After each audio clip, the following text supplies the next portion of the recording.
دەستپێکی ما کردا وەشانخانەیە شلێریا ڕۆژاوای کوردستانی سووریە ئەم بەشداری دێمین پێشبرکە پێشانگە پرتوکانیا سلێمانیە بوونە ئەم بە 100 سەرناوی بەشدار بوونە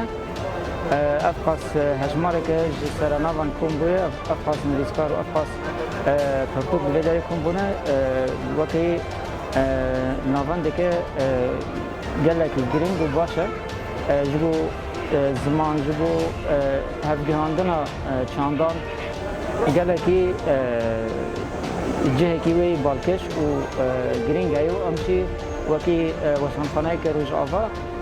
em gelekî kêfxweş bûn ku em beşdarî vê kêşangehê bûne.